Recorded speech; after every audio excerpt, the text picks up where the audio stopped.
Ibu saudara, kita ada di week kedua atau minggu kedua untuk pembahasan Credo Rasuli. Di minggu pertama kita sudah belajar arti dari aku percaya, karena Credo itu artinya aku percaya, gitu ya. Rasuli artinya apa yang kita percaya adalah apa yang para rasul percaya. Kenapa kita harus percaya dengan apa yang para rasul percaya? Karena iman kita berdasar kepada apa yang disaksikan oleh mereka, yang disaksikan oleh mereka adalah Yesus Kristus yang menjejakkan kaki di bumi ini. Jadi kita tidak percaya kepada orang-orang yang mengklaim bahwa mereka melihat Kristus padahal mereka belum pernah melihat Kristus secara langsung. Begitu ya Bapak Ibu Saudara. Jadi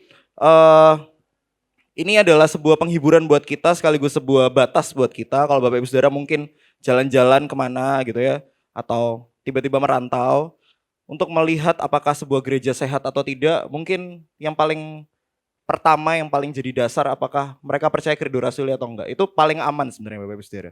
Nanti yang setelah-setelahnya mungkin Bapak Ibu Saudara bisa bergereja di situ dan melihat emang gereja yang sehat atau tidak begitu ya. Karena dalam hal doktrin Credo Rasuli itu sudah cukup sebenarnya untuk menjelaskan bagaimana iman kita. Sebelum saya mulai khotbah saya mau menjelaskan dulu bahwa Credo Rasuli itu bukan firman Allah Bapak Ibu Saudara. Tapi adalah cerminan firman Allah. Sama-sama katakan cerminan.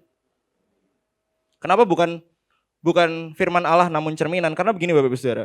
Jangan kita berpikir bahwa credo ini semacam aji-aji atau mantra. Kalau kita lewat kuburan terus kita tiba-tiba ngomong ini, aku percaya kepada Allah Bapa yang Maha Kuasa, nggak ada gunanya Bapak Saudara. Gitu ya. Jadi ini bukan aji-aji, bukan mantra. Begitu. Ini bukan sebelum kita buka usaha terus kita percaya sama Credo Rasuli, habis gitu kita sebelum buka usaha terus bilang aku percaya kepada Allah Bapa yang Maha Kuasa, pencipta langit dan bumi. Credo bukan untuk mantra Bapak Ibu Saudara ya. Credo bukan untuk aji-aji. Credo Rasuli adalah rangkuman iman Kristen yang dipakai oleh para rasul sejak awal sampai sekarang. Jadi kalau tiba-tiba ada yang bilang bahwa oh saya nggak percaya kebangkitan tubuh, oh saya nggak percaya bahwa Yesus Kristus bukan anak Allah, tapi hanya ciptaan sama seperti kita lah, ini baru tidak sehat. Ya, sebuah pemikiran, sebuah doktrin Kristen dianggap sehat saat berpadanan dengan Credo Rasuli, karena Credo Rasuli adalah cerminan dari firman Allah. Gitu. 2 minggu lalu kita belajar bahwa aku percaya berarti kita semua di sini menggantungkan segala sesuatu, menggantungkan iman kita kepada Tuhan Yesus. Saat agama yang lain bilang do atau lakukan sesuatu maka engkau akan diselamatkan, kekristenan atau Injil bilang dan. Semuanya sudah diselesaikan. Gitu ya, saat agama bilang do, Injil bilang dan. Selesai, semuanya sudah selesai sama Tuhan Yesus. Makanya yang muncul adalah aku percaya, karena kita percaya apa yang sudah dilakukan oleh Tuhan Yesus. Kita tidak percaya sama apa yang sudah kita lakukan. Kita kemarin sudah ditegur sama Bapak Gembala bahwa kesalahan kita itu seperti kain kotor Bapak Ibu Saudara. Gak ada gunanya di hadapan Tuhan. Yang kita percaya adalah salib Kristus yang menyelesaikan semuanya buat kita. Lalu butir pertama dari Credo Rasuli adalah apa yang kita bahas hari ini. Aku percaya kepada Allah, Bapa yang Maha Kuasa, pencipta langit dan bumi. Apa artinya Bapak Ibu Saudara soal ini? Nah, kita akan baca ayat kita akan buka ayat kita di Yohanes 5 ayat 18 sampai 26.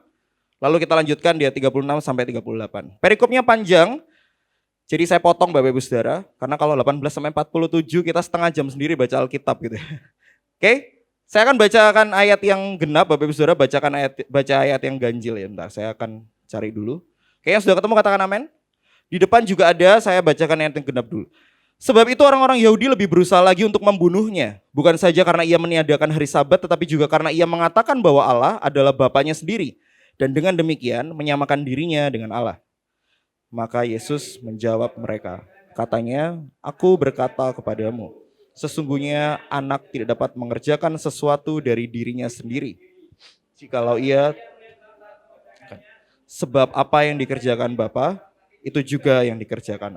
Sebab Bapa mengasihi anak dan ia menunjukkan kepadanya segala sesuatu yang dikerjakannya sendiri. Bahkan ia akan menunjukkan kepadanya pekerjaan-pekerjaan yang lebih besar daripada pekerjaan-pekerjaan itu. Sehingga kamu menjadi heran.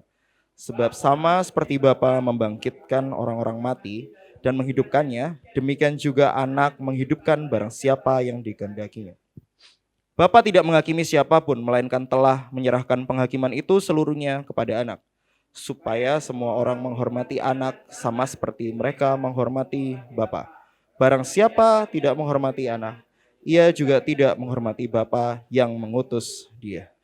Aku berkata kepadamu, sesungguhnya barang siapa mendengar perkataanku dan percaya kepada Dia yang mengutus aku, ia mempunyai hidup yang kekal dan tidak turut dihukum, sebab ia sudah pindah dari dalam maut ke dalam hidup. Aku berkata kepadamu,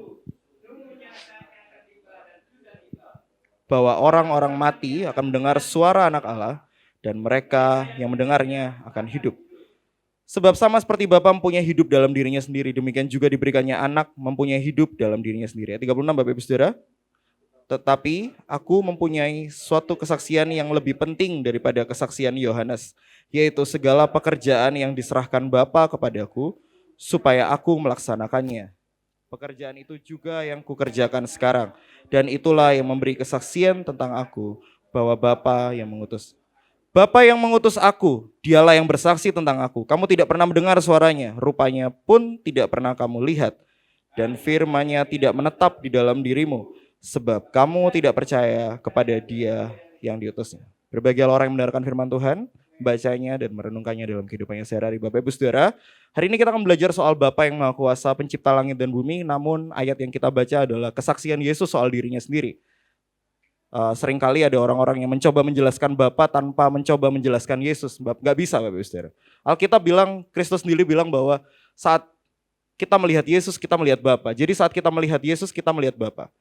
Sehingga hari ini kita akan belajar Bapa dari Kristus sendiri, bukan dari yang lain. Satu-satunya pribadi yang paling mengenal Bapa adalah Yesus Kristus sendiri. Jadi hari ini kita akan belajar Bapak Ibu Saudara 4 poin, boleh next. 4 poin ini yang akan menjelaskan kepada kita kenapa Credo Rasuli butir pertama adalah berbunyi Allah Bapa yang Maha Kuasa, pencipta langit dan bumi. Oke, jadi dari 4 poin ini sebelum saya lanjut Bapak Ibu Saudara, yang siap belajar katakan amin. Sekali lagi yang siap belajar katakan amin. Amin. Boleh next? Yang pertama adalah kita akan belajar doktrin Tritunggal. Sebelum next Bapak Ibu Saudara, ada banyak sekali kepercayaan di dunia ini. Begitu. Ada orang-orang yang percaya sama dewa-dewi. Setiap dewa terintegrasi dengan sesuatu. Dewa laut, gitu ya, dewa perang. Jadi kalau mau perang jangan doa ke dewa laut gitu kan Bapak Ibu Saudara. Nggak nyambung gitu kan. Ada juga yang percaya sama medan spiritual. Film Star Wars contohnya. Tuhan itu the force, kekuatan. Udara di sekitar kita gitu ya. Terus ada juga yang percaya bahwa Tuhan itu adalah semacam diktator yang menakutkan. Kalau kita tidak melakukan sesuatu yang Dia mau, maka kita akan dihukum. Ada juga yang percaya bahwa Tuhan itu Tuhan yang benar-benar tidak peduli sama kita.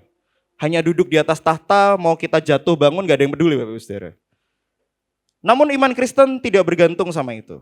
Iman Kristen dimulai dengan aku percaya kepada Allah Bapa yang Maha Kuasa. Jadi iman Kristen adalah iman yang unik karena kita memanggil Tuhan kita dengan sebutan Bapa. Ada sebuah kedekatan di sini. Ada sebuah hubungan yang unik di sini antara pencipta dan ciptaan. Bukan sekedar pencipta dan ciptaan yang jauh, namun pencipta dan ciptaan yang tergabung dalam sebuah organisasi, dalam sebuah hubungan yang namanya keluarga. Gitu kan? Saat kita memanggil seseorang dengan Bapa, bukankah kita sudah menganggap dia sebagai Bapa kita? Betul ya Bapak Saudara? Jadi hubungan itu unik. Nah, doktrin Tritunggal ini mau ngomongin apa sih Bapak Ibu Saudara? Mau ngomongin gini Bapak Ibu Saudara. Boleh next? Di Yohanes 5:18 tadi,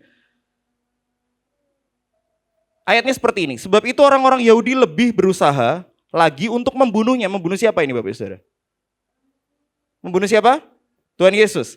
Bukan saja karena ia meniadakan hari Sabat, tetapi juga karena ia mengatakan bahwa Allah adalah Bapanya sendiri. Dan dengan demikian menyamakan dirinya dengan Allah. Seringkali kita nggak bisa menjelaskan Tritunggal dengan logika dan pengetahuan kita. Gitu. By the way Bapak Ibu Saudara, Credo Rasuli tidak untuk hanya membuat kita mengerti dan tahu. Credo Rasuli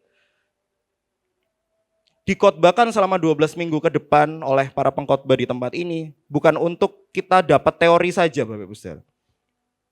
Karena kalau misalnya dapat teori saja, kita nggak bisa mengaplikasikan apapun dalam hidup kita. Kita pulang cuma pintar-pintaran Bapak Ibu Saudara. Gitu ya. Namun Credo Rasuli dijelaskan, dikhotbahkan supaya kita mendapatkan implikasi iman yang sebenarnya. Iman yang berakar kepada Alkitab. Dan Bapak Ibu Saudara, Tuhan yang kita sembah adalah Tuhan yang memiliki tiga pribadi. Jadi hakikatnya adalah Tuhan, pribadinya ada 3. Kenapa begini Bapak Ibu Saudara? Karena saat kita bilang bahwa kita memanggil dia dengan sebutan Bapa, ada sebuah perasaan yang namanya kasih. Ada sebuah emosi yang namanya kasih dalam hubungan keluarga. Betul Bapak Ibu Saudara?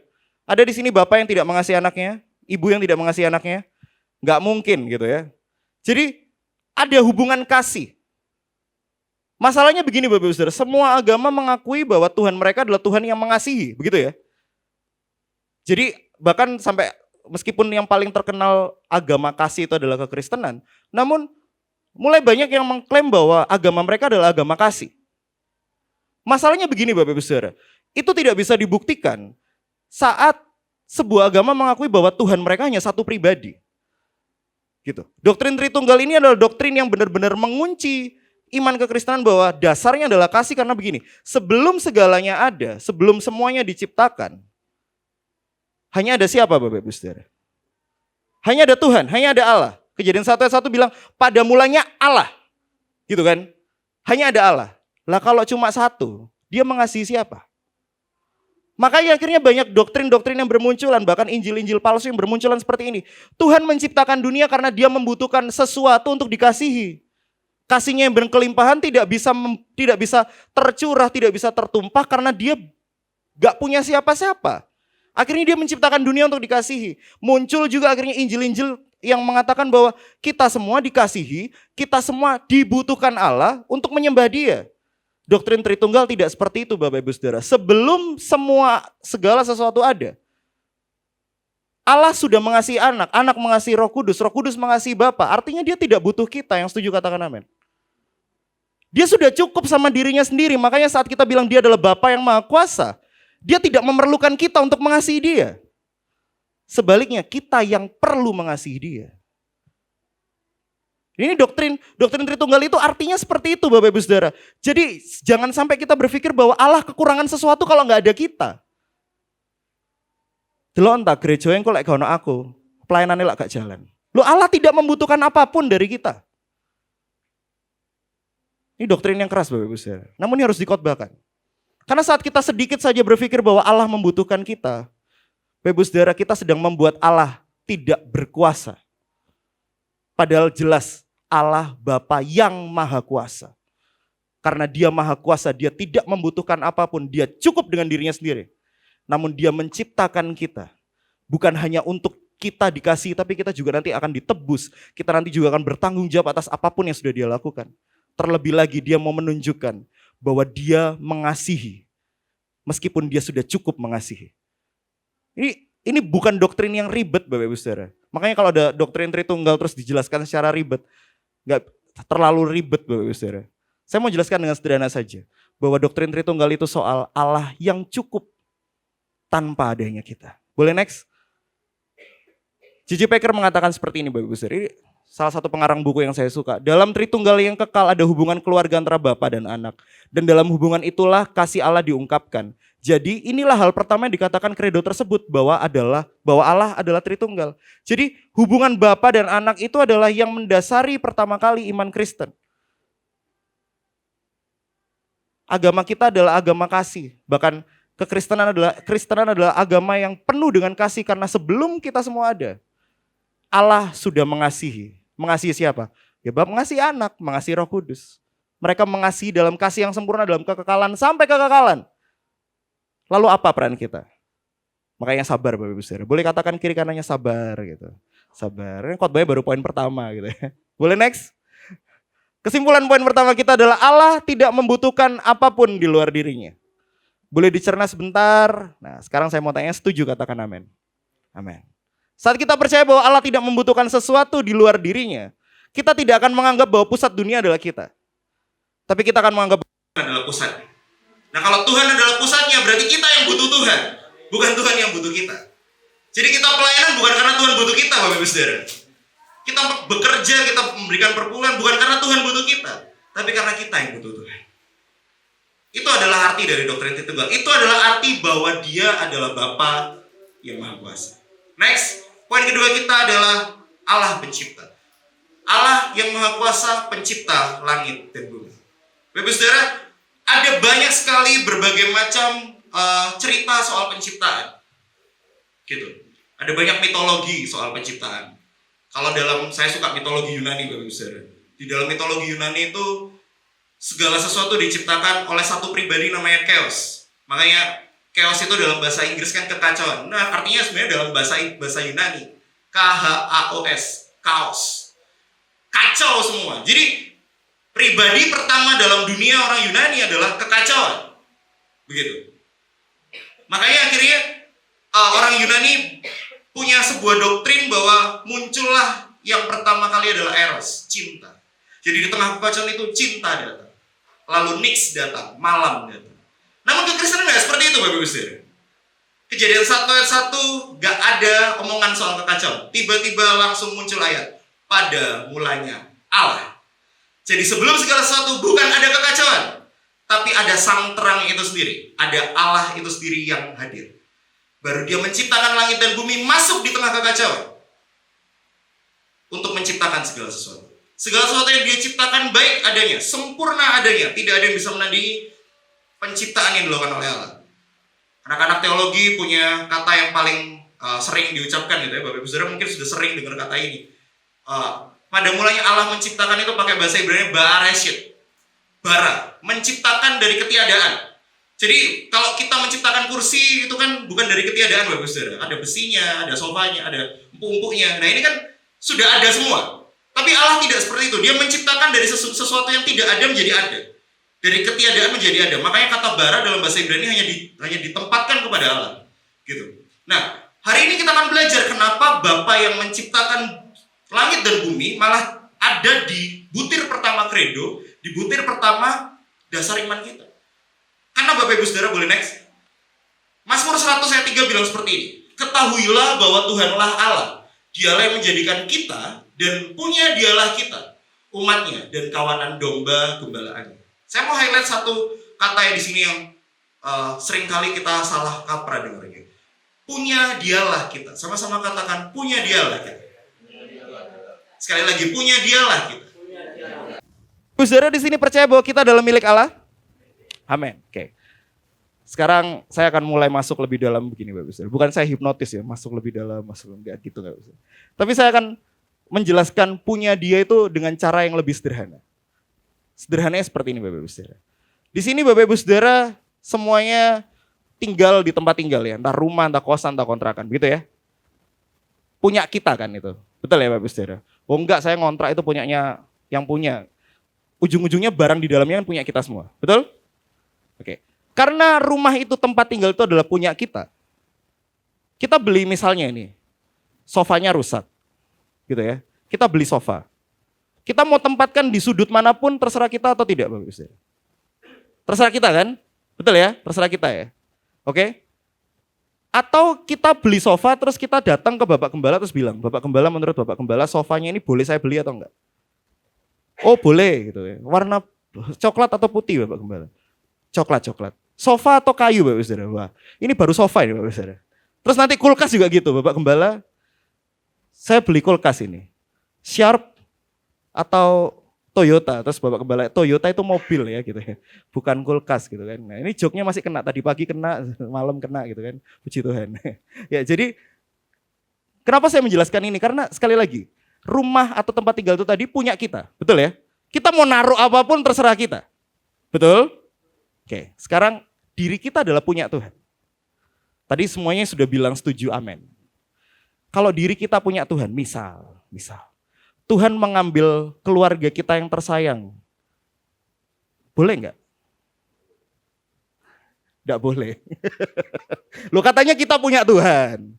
Misalnya tiba-tiba bisnis yang kita bangun berpuluh-puluh tahun bangkrut. Punya Tuhan kan? Boleh enggak? Boleh.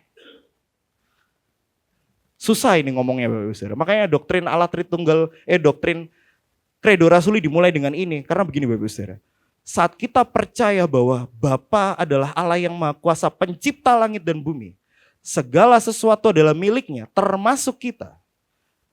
Maka kita sebenarnya tidak kekurangan apapun. Karena kita dimiliki oleh Bapa yang memiliki segala sesuatu. Masalahnya, saat kita membaca ayat ini, Pikiran kita adalah, oh karena kita adalah punya Tuhan, kita bisa ambil segala macam berkat sorga. Namun kita lupa bahwa karena kita adalah punya Tuhan, Tuhan boleh menghancurkan kita untuk dibentuk lebih baik. Yang setuju katakan amin. Makanya Tuhan kita tuh Tuhan atas proses, Bapak Ibu Saudara. Saya mau survei, yang gak punya masalah katakan amin. Nah, semuanya punya masalah kan? Semua masalah itu menunjukkan bahwa dia adalah pencipta yang agung. Karena nanti Bapak Ibu Saudara, di akhir nanti, kita akan lihat bahwa segala sesuatu itu mendatangkan kebaikan untuk kita. Namun kan kita gak bisa lihat akhirnya. Kita cuma bisa lihat awalnya aja. Awalnya ya tragedi terus. Awalnya ya masalah terus. Awalnya ya nangis terus Bapak Ibu Saudara. Namun saat kita baca ayat ini dengan sudut pandang yang benar, bahwa kita adalah punya dia. Akhirnya kita akan sadar bahwa aku ada di tangan yang tepat. Bapak Ibu Saudara, kalau misalnya barang-barang di rumah Bapak Ibu Saudara bisa ngomong, menurut Bapak Ibu Saudara, barang-barang itu bakal terima kasih nggak dimiliki oleh Bapak Ibu Saudara? Atau malah kesel? Sofanya mulai teriak-teriak gitu kan, aku gak tombok resi gitu kan. Ini teguran juga buat saya gitu kan. Motor kita bisa teriak mungkin. Ganti oliku gitu kan. Apakah barang-barang kita bersyukur sudah dimiliki oleh kita? Begitu juga apakah kita bersyukur dimiliki oleh Allah? Kalau kita bersyukur kita dimiliki oleh Allah, maka apapun yang Allah lakukan kepada hidup kita, kita seharusnya percaya bahwa dia akan melakukan segala sesuatu untuk mendatangkan kebaikan buat kita. Itulah penghiburannya Bapak Ibu Saudara. Penghiburan bahwa dia yang menciptakan segala sesuatu, dia yang membuat segala sesuatu ada. Tidak akan mungkin lepas kontrol pada hidup kita. Tidak akan melepaskan kita sedetik pun. Boleh next? Maleakhi 2 ayat 10 bilang begini, bukankah kita sekalian mempunyai satu Bapa, bukankah satu Allah menciptakan kita? Lalu mengapa kita berkhianat satu sama lain dengan demikian menajiskan perjanjian nenek moyang kita? Sebelum perjanjian baru dimulai, Maleakhi 2 ayat 10 mengatakan seperti ini. Kalau kita adalah punya Bapa yang sama, semua diciptakan oleh Bapa yang sama, kenapa setiap manusia saling menyakiti? Kenapa setiap manusia saling berkhianat? Kenapa orang-orang terdekat kita menusuk kita dari belakang? Begitu kan Bapak Ibu Saudara? Bukankah kita diciptakan oleh Bapa yang sama?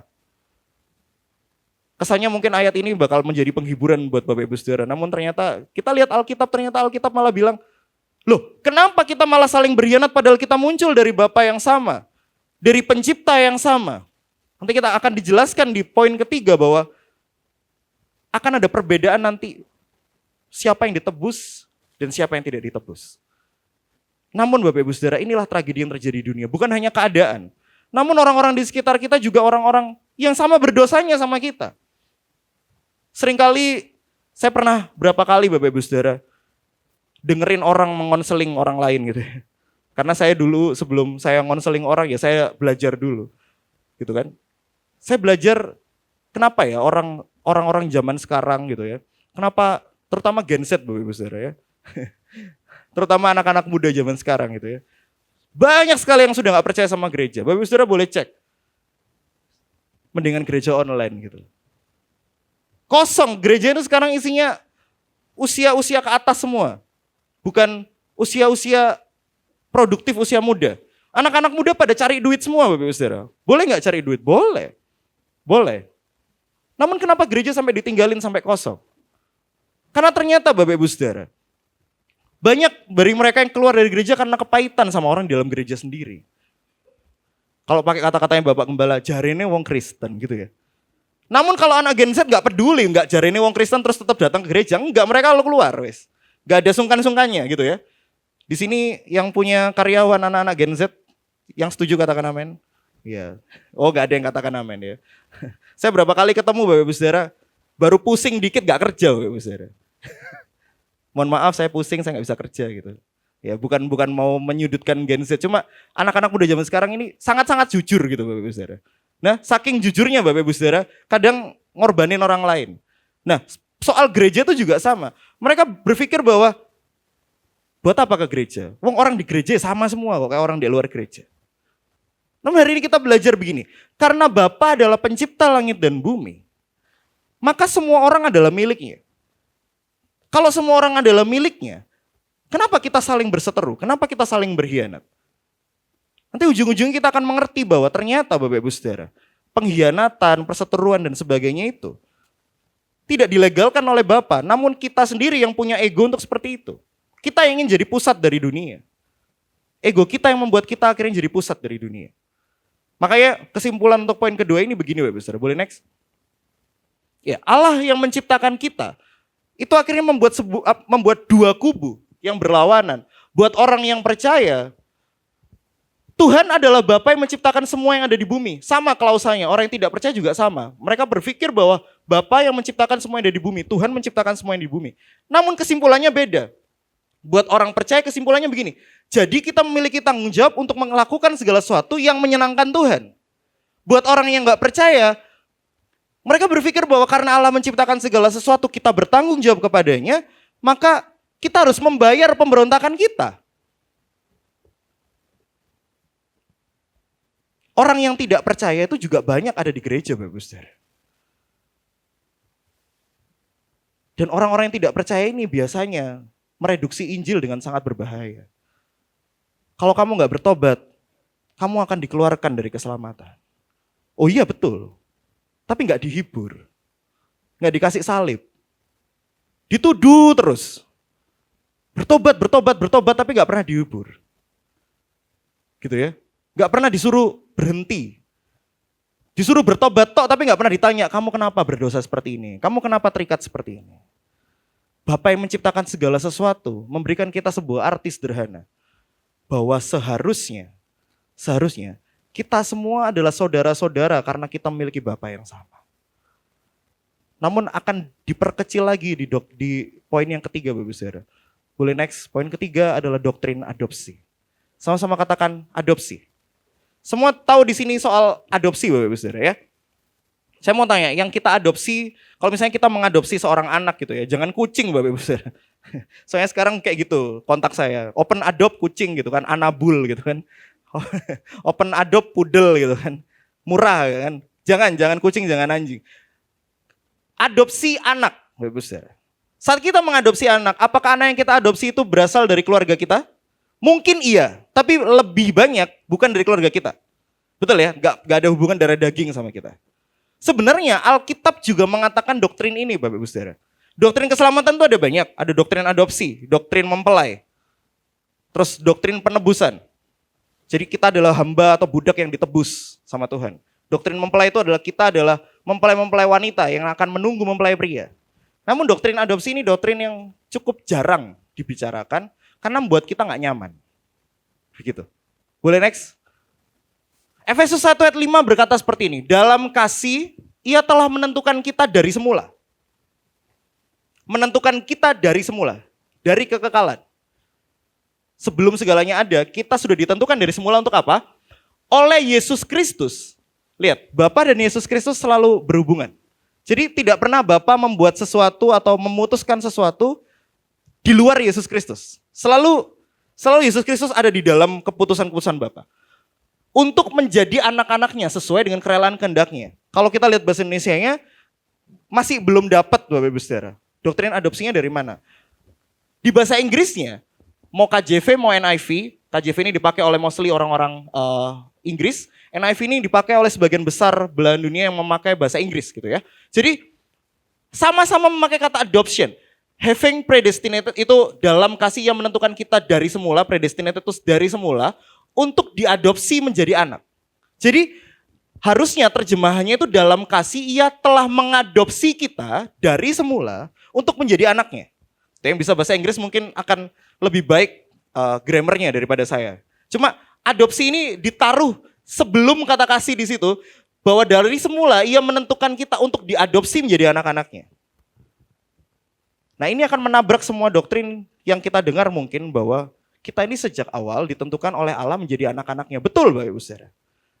Namun sejak awal, saat kita semua dikeluarin dari Taman Eden, gitu ya, yang dikeluarin dari Taman Eden bukan cuma Adam dan Hawa Bapak Ibu Saudara, tapi semua manusia. Makanya Roma 3:23 bilang, karena semua manusia telah kehilangan kemuliaan Allah. Gitu kan? Semuanya kehilangan kemuliaan Allah, udah gak bisa lagi ketemu Tuhan. Kita semua jadi anak-anak dunia. Kita semua jadi anak-anak gelap. Lalu akhirnya Tuhan datang mengadopsi kita menjadi anaknya. Begitu.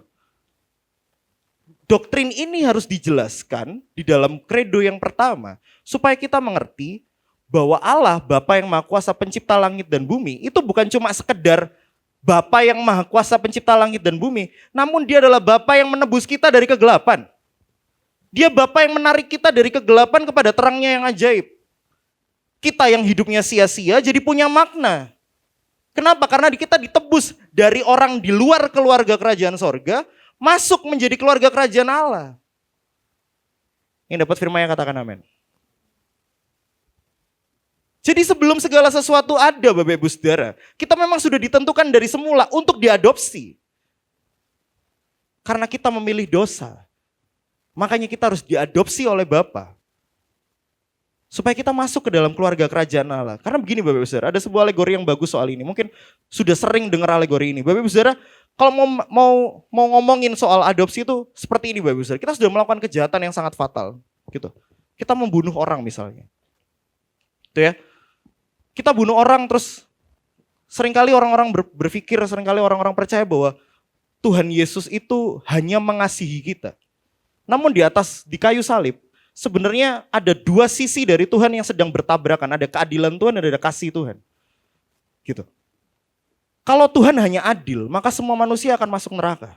Kalau Tuhan hanya kasih, maka semua manusia akan diampuni tanpa syarat apapun. Masalahnya di atas kayu salib, ada pertumpahan darah. Jadi sebenarnya itu seperti ini ceritanya Bapak Ibu Saudara. Kita adalah orang yang seharusnya mati, dihukum mati. Gitu ya. Terus sang hakim ketok palu. Ketok palunya bukan kita dibebaskan. Tapi kita dihukum mati. Kepada Gerald Rivaldo, kamu sudah dihukum mati karena kamu sudah melakukan kejahatan yang fatal. Sudah adil kan Bapak Ibu Saudara? Kita melakukan kejahatan yang fatal kan? Kita harusnya dihukum mati. Begitu kan Bapak Ibu Saudara? Adil kan? Tuhan adil. Tapi kasihnya mulai tampak saat selesai sidang, dia lepas baju jubah hakimnya, terus dia bilang, hukuman matinya tak ambil. Mulai hari ini dia jadi anakku. Itu Tuhan yang kita sembah. Jadi dia yang dihukum mati buat kita. Adopsi ini membuat kita akhirnya mengerti doktrin satunya yang lebih jelas lagi, namanya doktrin substitusi.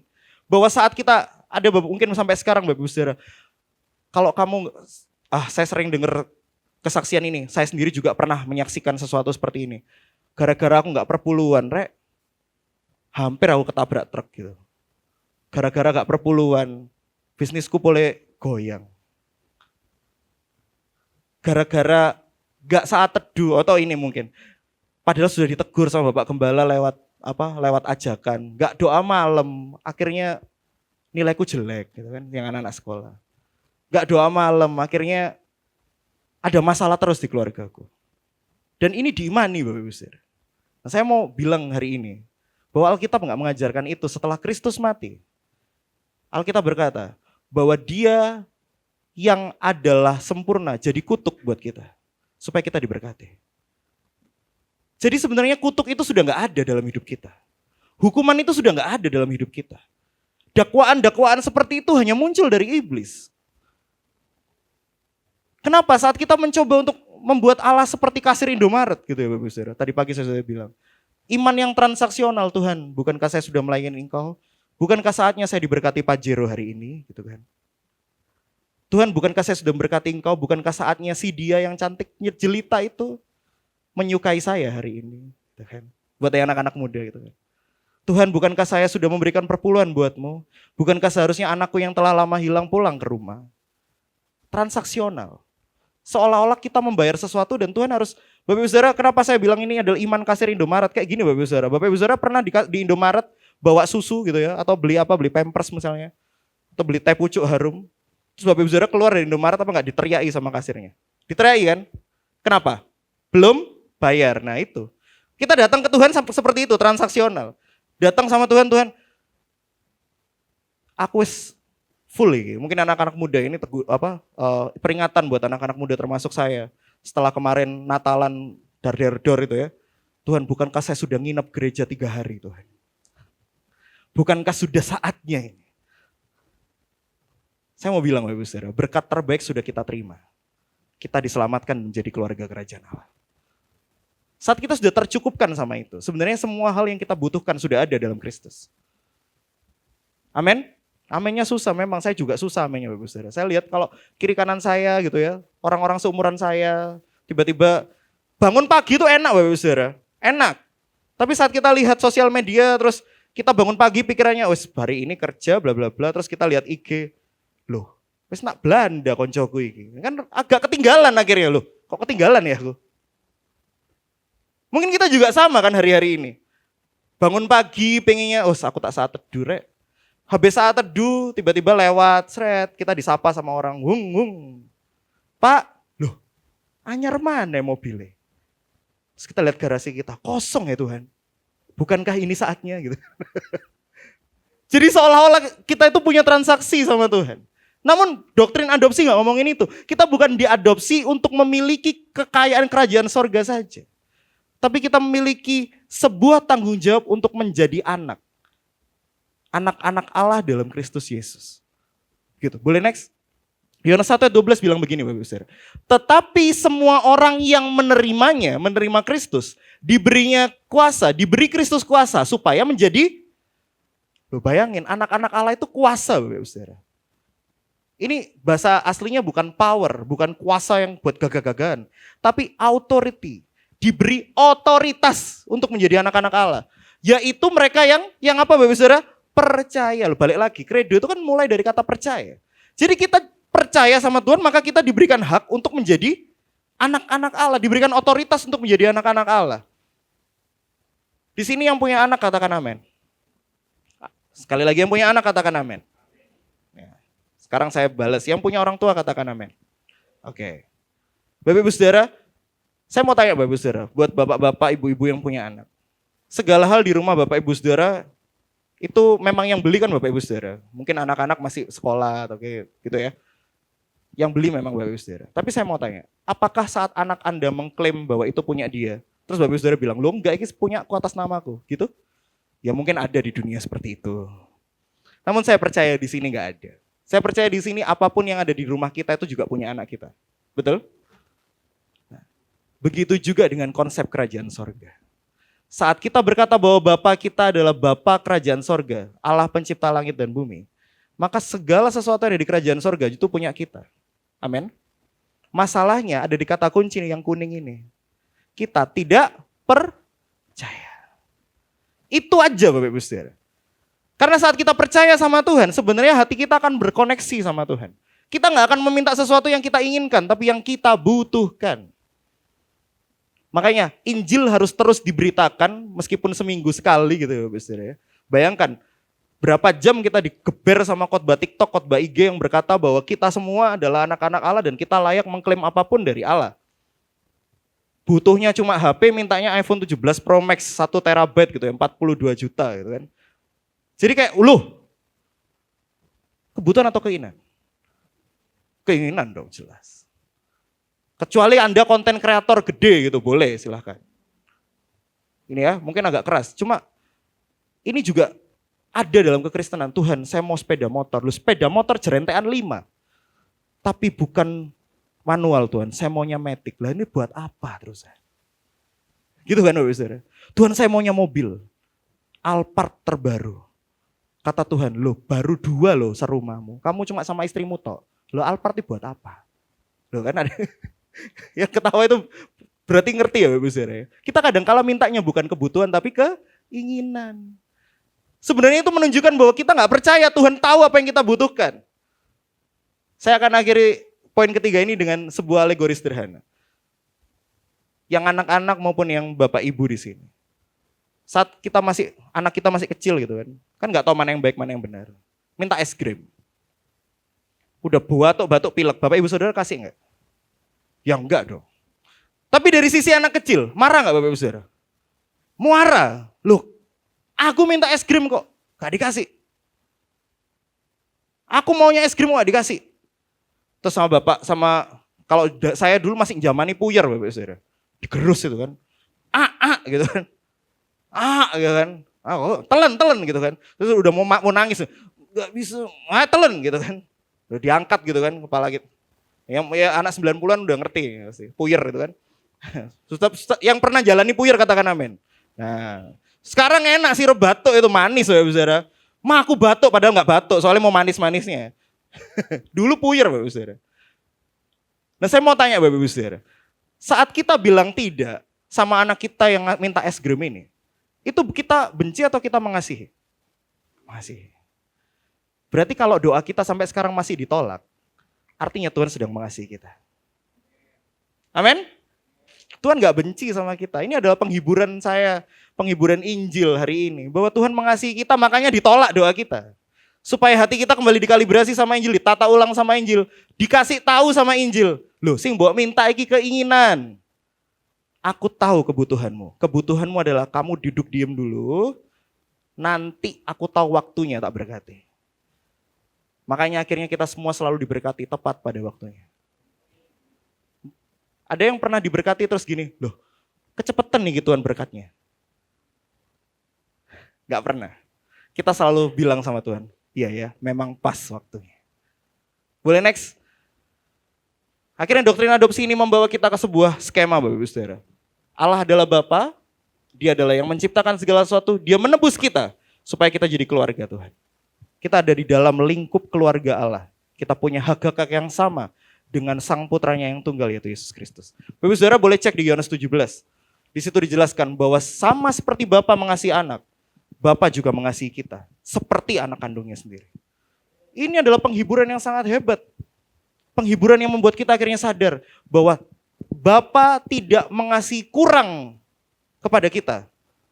Atau lebih daripada Dia mengasihi Kristus. Dia mengasihi kita sama seperti Dia mengasihi Kristus. Karena kita juga anak-anaknya sama seperti Kristus. Amin. Ini boleh cek di Yohanes 17. Saya nggak goro Bapak Ibu, nggak gambas Bapak Ibu. Boleh next.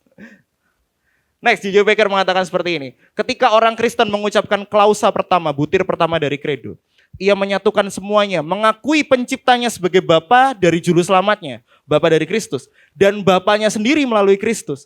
Seorang Bapa yang sekarang mengasihinya tidak kurang dari ia mengasihi putra tunggalnya. Itu adalah pengakuan yang luar biasa untuk dapat diucapkan. Ini penghiburan dari Injil untuk poin ketiga kita bahwa Bapa mengasihi kita sama seperti Bapa mengasihi anak. Next.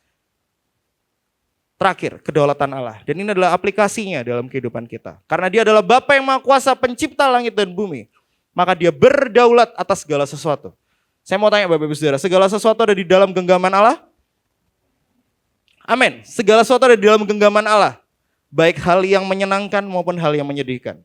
Baik hal yang sukacita maupun tragedi di mata kita. Semuanya ada dalam kedaulatan Allah. Karena itu kedaulatan Allah punya 4 poin Bapak Ibu Saudara. Saya gak akan bicarain poinnya panjang. Boleh next? 4 poin ini hanya akan merangkum bagaimana kedaulatan Allah itu bergerak. Allah tidak mungkin gagal. Allah tidak mungkin berubah. Allah tidak mungkin tidak mengasihi kita. Allah selalu setia. Yang kedua, kedaulatan Tuhan tidak membuat kita menjadi robot. Karena Allah berdaulat, kita malah dikasih kehendak bebas.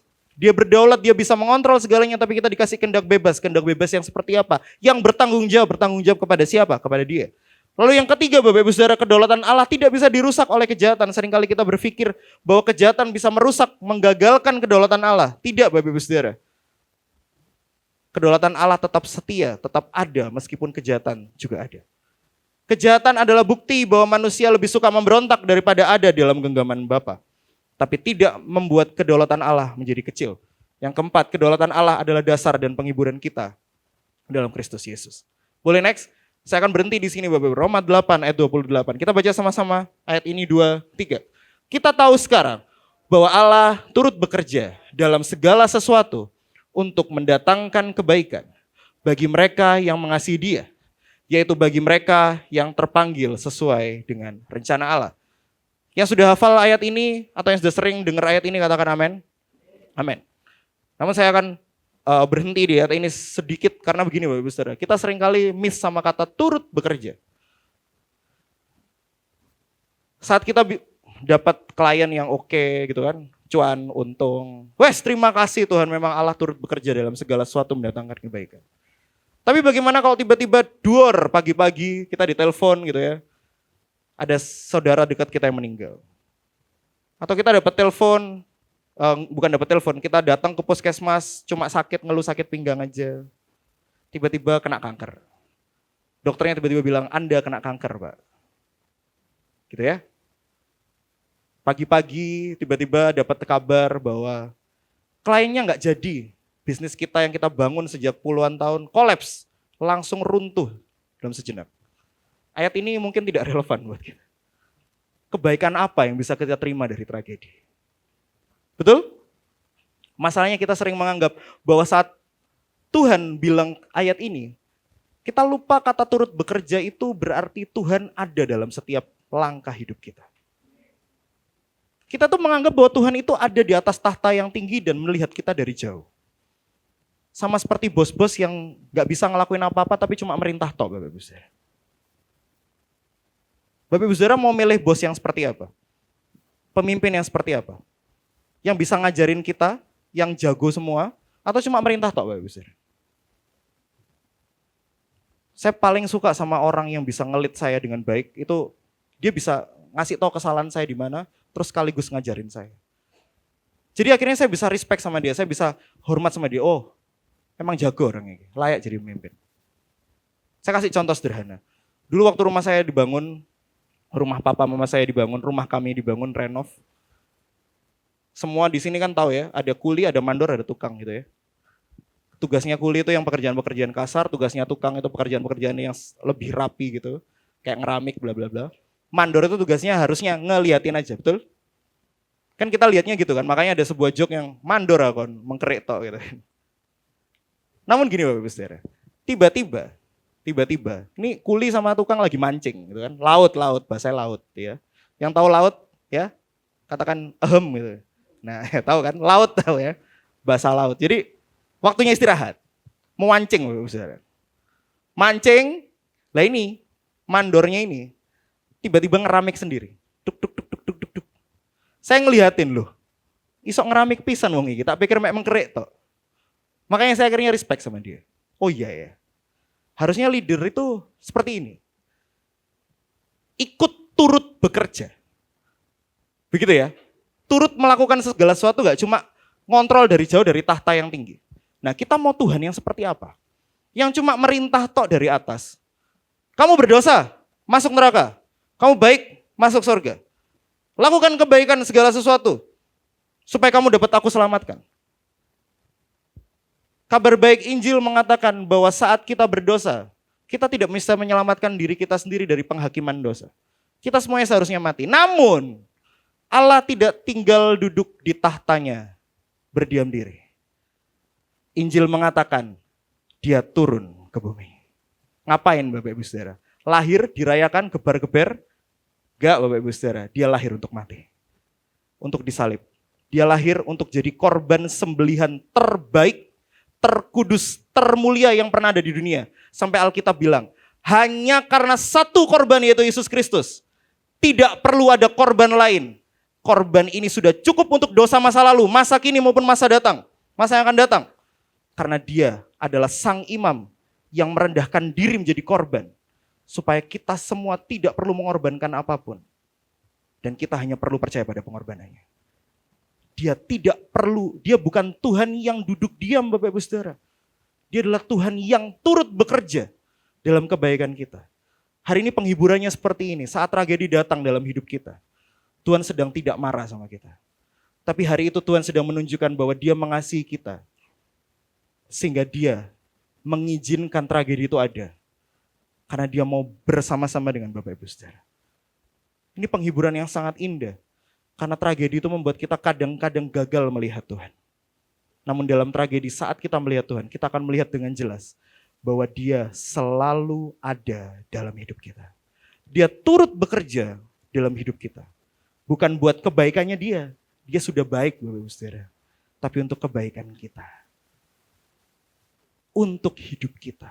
Bukan berarti pusatnya adalah kita. Tapi karena dia sudah memiliki semuanya, dia mencurahkan berkatnya untuk kita. Boleh next? Katekismus Heidelberg ini, katekismus ini pertanyaan sama jawaban Bapak Ibu Saudara. Mari kita ucapkan ini. Saya akan tanya Bapak Ibu Saudara yang jawab. Gitu ya. Apakah satu-satunya penghiburanmu dalam hidup dan mati? Tetapi menyatu dengan tubuh dan jiwa. Baik dalam hidup maupun dalam kematian. Kepada juru selamatku yang setia. Yesus Kristus. Dia telah menebus sepenuhnya semua dosaku dengan darahnya yang berharga.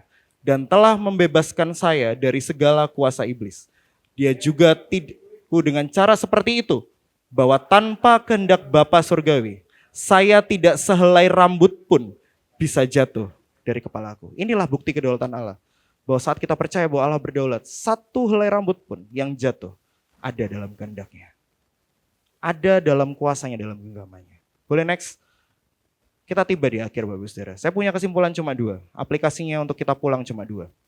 Karena begini Bapak Ibu Saudara. Saat kita dengar ini, terus saya geber teori, kita gak akan dapat apa-apa. Karena itu pulang kita akan bawa aplikasinya. Aplikasinya apa Bapak Ibu Saudara? Masalah utama kita cuma 2 di dunia ini. Kita cuma takut sama khawatir. Kenapa? Masalah dosa sudah diselesaikan sama Tuhan Yesus. Betul? Masalahnya adalah, makanya Tuhan selalu menghardik orang-orang. Petrus kan waktu tenggelam dihardik sama Tuhan dibilang apa? Hai kamu orang yang kurang percaya. Bukan gak percaya. Kurang dikit, kurang sesendok nyam-nyam percayanya. Tahu ya sendok nyam-nyam kuning. Kurang sesendok nyam-nyam percayanya. Kurang dikit aja kita akan percaya sama Tuhan. Jadi penghiburan saya yang pertama, kesimpulan kita yang pertama adalah saat kita takut akan sesuatu. Dunia ini menakutkan Bapak Ibu Saudara. Saya juga takut kok sama dunia. 2026 ini banyak yang bilang bahwa akan ada resesi. 2026 dibuka dengan Iran yang tiba-tiba perang. Hancur tuh negara. Bayangkan. Negara sekaya itu hancur. Terus kita dibuka lagi sama berita Amerika ambil alih Venezuela. Belum lagi gereja-gereja di Nigeria yang terus dipersekusi. Setiap hari sampai pendetanya tuh bilang, saya sampai bosen ibadah kematian, bayangkan. Ibadah kematian terus Bapak Ibu Saudara. Kalau ibadah pernikahan massal enak Bapak Ibu Saudara. Lah ini kematian massal Bapak Ibu Saudara. Yang pernah datang ke kematian itu tahu ya. Saya pernah WL kematian di Gotong Royong, Malang. Saya nggak tahu apa-apa. Tiba-tiba Gerald saya sudah di depan ikut pelayanan gitu. Sama full timer, salah satu teman full timer saya. Lu pelayanan apa Pak? Wes, kamu punya baju putih nggak? Nggak punya. Saya nggak bawa baju putih ke Malang. Saya bawa baju hitam tok karena mau multimedia kan. Oh ada di mobil baju putih. Saya datang cuma diginiin tok. Loh iki lah. Gotong royong itu semacam adiasa di Malang. Ya kok adiasa iki. Lapo iki aku Pak? WL. WL apa Pak? Penghiburan loh gak apa-apa tau iki. Tapi ya udah WL. Baru dari semula telah wah gitu kan Bapak Saudara. Nuangis. Di Nigeria, mayat tuh bergelimpangan. Bayangin keluarga itu kayak gimana. Pendetanya tuh secapek apa. Ketakutan itu ada terus dalam hidup kita. Ada aja surprise-nya. Kalau surprise-nya ditok-tok rumah kita, selamat Anda mendapatkan 1,5 M, dipotong pajak dari luwak white coffee gitu. Enak, sewenang kita Bapak Saudara. Tapi kalau surprise-nya dok, wah ini kalau malam-malam jam 2 pagi ada gedoran seperti yang dari tetangga. Ini bahaya. Dibuka, mama saya meninggal mas, tolongin. Loh, surprise dunia tuh kayak gitu loh Bapak Saudara. Sehingga akhirnya kita tuh hidup dengan penuh ketakutan. Ya apa ya hidupku ya? Ya apa ya hidupku? Kita nggak pernah kepikiran tiba-tiba dapat penyakit. Saya di youth conference kemarin nemenin Iyal Bapak Ibu Saudara.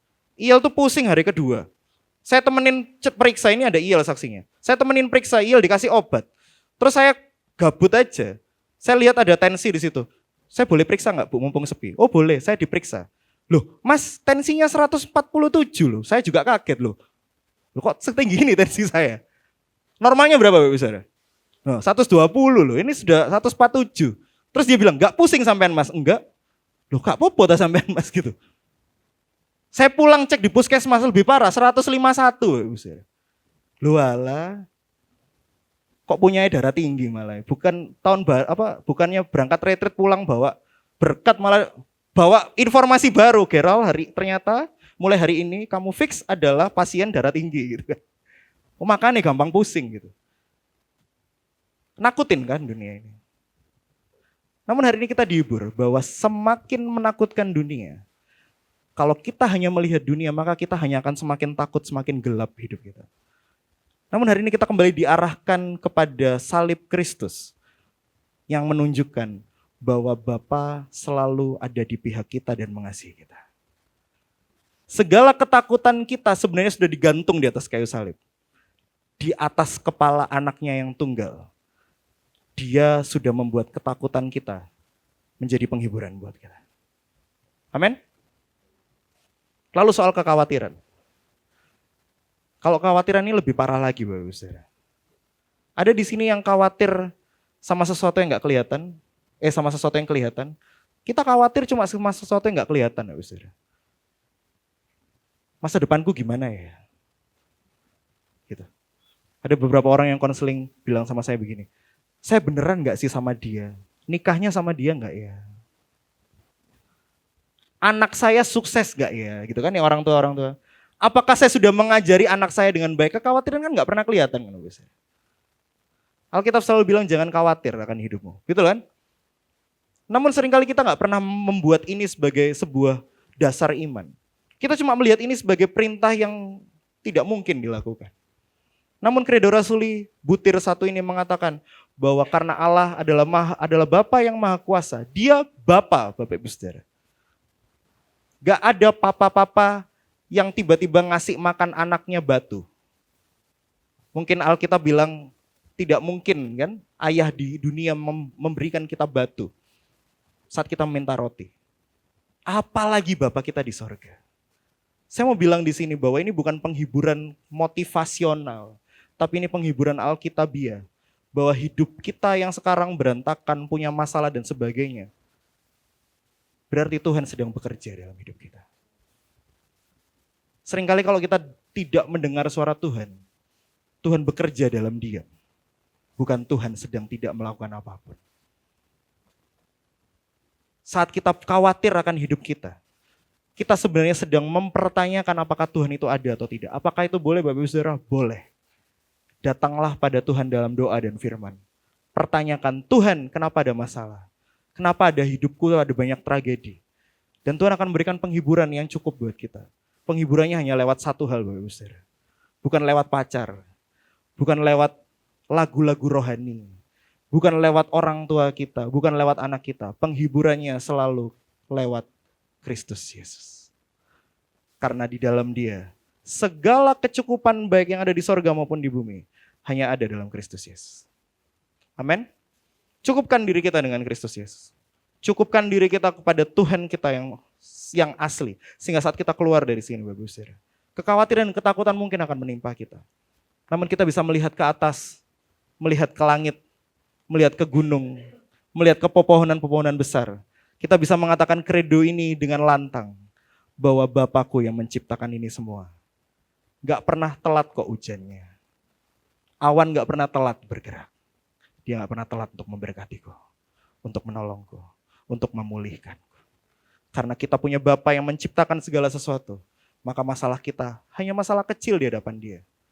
Namun kembali kepada kredo, yang harus kita lakukan adalah kita harus percaya bahwa Dia mendatangkan segala sesuatu untuk kebaikan dalam hidup kita.